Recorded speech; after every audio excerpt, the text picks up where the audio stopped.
moving on. One of the things that I remember talking to some of my constituents about is that even if they didn't have stories in their families of, you know, suffering or medical issues, it was constantly hanging above their head that something might happen in the future.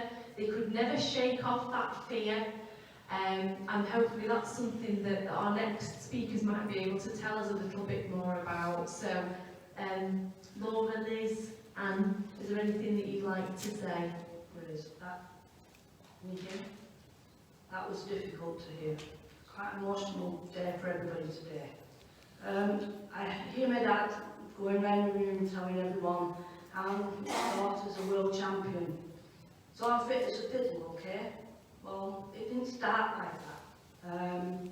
When I was born in 1963, obviously, as I started to walk and talk, I had very poor eyesight. In fact, my brothers and people around me, well, not my brothers, but my family around used to laugh about how I used to walk into things because I used to have my eyes patched.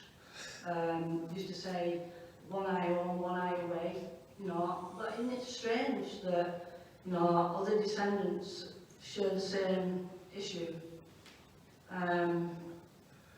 Obviously, I had my eyes patched, and before really going to school, 2.5 years old, I was wearing glasses, and they never sorted it out. I'm actually almost blind in the right eye. Something that I had to hide as a boxer. Well, so we've never been able to take part in the sport, but yeah, so I just adapted like we all do. Other things that have come to light, things like eczema in your ears. I mean, most people talk about eczema on the outside, but I have eczema inside my ears, so I'm meant to wear hearing aids, but I'm a bit proud, don't like to kind of show that weakness, as you say. The other thing that occurs, we talked about autism. I've always been known for not being able to keep still, sit down, but maybe I'm just undiagnosed as having ADHD or something, who knows. We talk about our stories that as fathers, went through Christmas Island and some of the things we suffered. But as a child, I feel terrible about it now, and say that I was kind of a bit disattached from my dad. You wouldn't believe that now, but as a child I wouldn't touch him because he had scars around his body. I suppose he had PTSD, and he wasn't as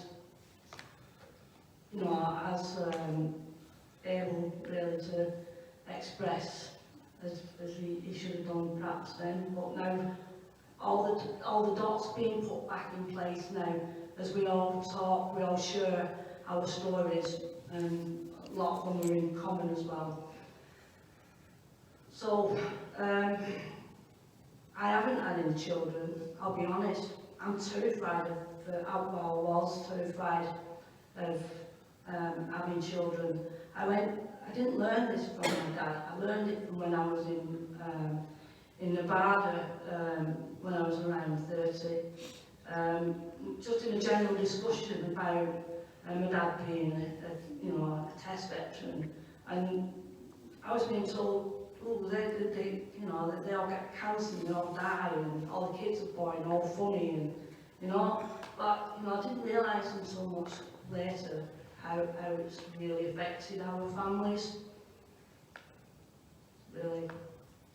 But today, when the veterans were asked, put your hand up if you've lost a child, I burst into tears at that table there, because in a way,